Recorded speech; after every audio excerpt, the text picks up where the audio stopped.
Dan Woike. Oh, look who's back. LA Times, he covers the NBA, also covers the Clippers, and you got a smile on your face, but you might be the only person involved with the Clippers with a smile on your face. If I told you 2 weeks ago we'd be having this conversation today, Dan, what would you have said? I said I've seen this movie before, Dan, is what I would say. That I was there in 2015 when they were up 3-1 against the Rockets, and I've seen this team be this organization be faced with success and kind of run in the opposite direction for whatever reason, whether something out of their control has happened or, in this case, seemingly the pressure just got to them. And to see what happened 3 games in a row, to see this team blow 47 points worth of leads in elimination games, wow. It is just stunning. It truly is. And then on top of it, to watch sort of the seemingly the collective of the NBA dance on their graves in the aftermath in itself is almost another indictment. So it's been a rough night for the Clippers, that's for sure. I mentioned this in the first hour, and you know better than I would, but it felt like these Clippers almost felt like they had won titles.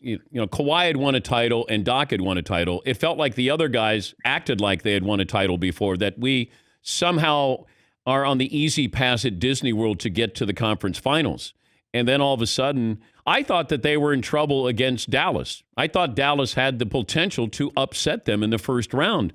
Nobody was heeding any of that advice or warning. And then all of a sudden, you see these next 2 series here.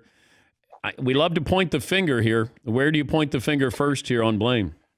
Well, to me, it starts with the stars. That's who this stuff falls on in the playoffs. And Kawhi Leonard and Paul George were nowhere near good enough last night. I think, Kawhi Leonard looked really tentative late in the game. Paul George is wide open from the corner and shoots a 3 off the side of the backboard. A pretty stunning moment. And then I think, you talk to these guys after the game and you hear Paul George talking about process and talking about how, it wasn't championship or bust in his mind internally, they knew that. And look, if I'm the Clippers front office and I obviously only one team can win, right? But it certainly was conference finals or bust, yes. Or NBA finals or bust. Like Dan, there is a 12-year-old in America probably saying God knows what about the Clippers on Twitter, that the Oklahoma City Thunder will be able to draft with the Clippers draft pick in 6 years, right? Like that's how far down the line the Clippers have mortgaged their future for this moment. And a lot of stuff has happened between when that trade was made and obviously last night. There are excuses to be made all over the place, but I think ultimately, again, they had double-digit leads in 3 straight elimination games, and they weren't able to close the door. And each time, Dan, it was weird being in that building. Shooters talk about this stuff all the time. Where they talk, sorry about that. Sorry. Is that Paul George? It is not. Oh, it's not Paul George. Okay. It is not. Sadly, it is not Paul George. I apologize. I wish it was Paul George. What would you say to Paul George if that was him? I mean, I would ask him if he really believed what he said last night, and because I think I don't think he can, right? Like that can't be really how he truly feels about this team. And I think, hopefully I would try to goad out of him that, are you just searching for answers in this moment? Is that what this is about? Are you just looking for a reason to explain the unexplainable? And for it to not just be, we're the Clippers and like we're going to have to work twice as hard to overcome this stuff just because of sort of the emotional baggage that comes with being a part of this franchise. I just wonder about the bright lights here because Kawhi's been in the bright lights. Nobody else has been in the bright lights. This is in Oklahoma City. This is in Indiana for Paul George. And it's not just on him. There are other guys that, when it got bright and it got hot and they sort of fell apart here. And I don't want to lose sight of what Denver accomplished here because completely we knew they were going to be spent in game 1. And I just didn't know how they would rally. And down 3-1, it almost felt like that's let's just check out of the bubble and let's just go home. But they had more depth than the Clippers did. And their star players in the last 3 games acted like stars, unlike we saw with the Clippers. Well, let's do this real quick. And I think you're onto something here, Dan. Paul George last night, another one of the things he said that I thought was really illuminating was that he's never been a favorite before. That this is somebody who's always been an underdog throughout his career. He's played for underdog franchises. He went to Fresno State, right? Like that, essentially admitting that it took some it took some time, and maybe he wasn't quite used to having everybody sort of gun for him, right? And for him to be a part of that team. But you're right. You look up and down this roster and you say, I mean, what has Patrick Beverley ever won in the NBA? He hasn't won anything. He hasn't played in that, like, these super high level of games. Has Lou Williams or Montrezl Harrell ever been in this situation? They have not. And they absolutely look like players that had not been in this situation. You have Lou Williams, one of the great scorers off the bench in league history, blowing layup after layup after layup. It was at a certain point, it's almost cringing. You cringe. You watch the stuff and you see these guys, and they have no idea what is happening to them. So I do think that you're right that this, the championship experience on this roster, I think, was overstated.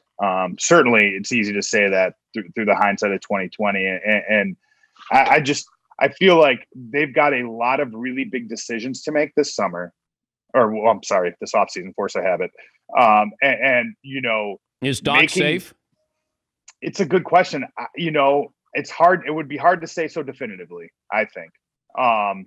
It's something, his voice within that organization, Dan, is so valued. Yeah. He has carried them through some incredibly rocky waters, and he has earned a lot of trust and a lot of credibility from Steve Ballmer on down and in that organization. I mean, this is somebody who was essentially functionally demoted from a front office position, only to do then his best coaching jobs, with lesser talent.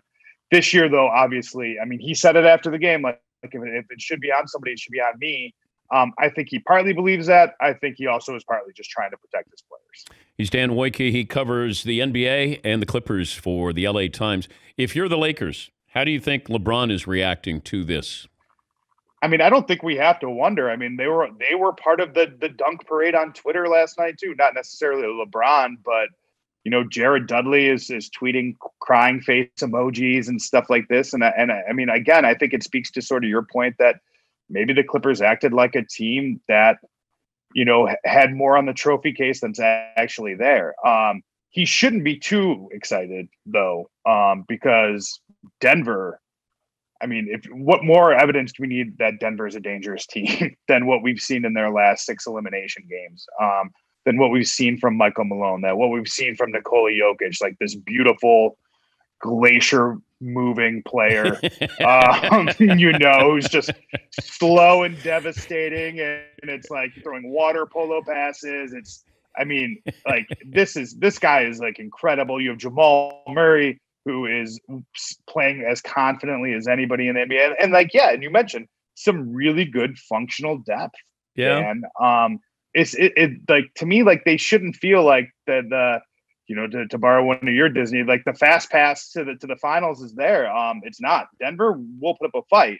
I just think that, and I think people around the league always felt that the team best equipped to beat the Lakers was the Clippers. And on top of the drama that we all wanted from the LA versus LA series, that it was also probably the best chance to knock LeBron James off. And at this point, I mean, it seems like they're going to have a pretty big advantage in the finals. And it feels like the other series is the consolation series with the Heat against the Celtics. But I have said to my audience when we started the Milwaukee series, I said the Heat can beat the Bucks. Make no mistake about it. And they're gaining that confidence there. I don't know if they win this series, but if you're looking at a formidable opponent in the finals, who do you think is more formidable, the Celtics or the Heat? I mean, Boston, I think, matches up better talent-wise, but I do think there's something super special about what's happening in Miami, or with Miami. Before the start of that Bucks series, I asked Mike Budenholzer if he saw any parallels between this Heat team and last year's Raptors team. And he did. And I mean, in terms of tough-minded together, a star that can lift you up on both ends of the floor. Jimmy Butler sort of in that Kawhi Leonard role. And I do think I wrote a story about Duncan Robinson earlier this week. And it's funny, you talk to these guys on this team. You have Duncan Robinson, a guy who before he's at Michigan has to go play at a Division III school. You have Jimmy Butler, who played at a community college. You have Jay Crowder, who played at a community college. You have these guys that are used to playing in these empty buildings, doing whatever it takes to win. And it's funny, you just feel like they're sort of built for this, Dan. It really does feel like that the Heat's fabric and their culture is almost exists specifically to be, let's put you in this, this crazy position where you're not going to be able to see your family. It's going to be all focused on basketball, and you're going to have to buy 100% in. Miami, more than any other team, seems like to be embracing that. Truly. Good to visit with you, Dan. And how does this affect your mood that the Clippers are out, though? Like you cover them primarily, but how does it affect you of now you're covering who? Well, I'll be at Lakers. I'll be, doing obviously some Lakers stuff, a lot of Lakers stuff, and then I'll be there. I think like everybody, I wanted to see that series. And that to me is part of this story that, and like the unfortunate part sort of about the Clippers story in general is that, the parallels to that 2015 team and the situations up 3-1 with, if you remember, they were going to play the Golden State Warriors, and those two teams hated each other. And it was the one series that everybody wanted to see, and the Clippers didn't show up for that party. Right. And it's just like, you feel like you're walking into the movie to see The Godfather, and you end up with, I don't know, like Mickey Blue Eyes or something instead. Nice timely references, I know. Thank you, Dan. Great to talk to you. All right, be good, Dan. That's Dan Woike. He covers the NBA, the Clippers for the LA Times.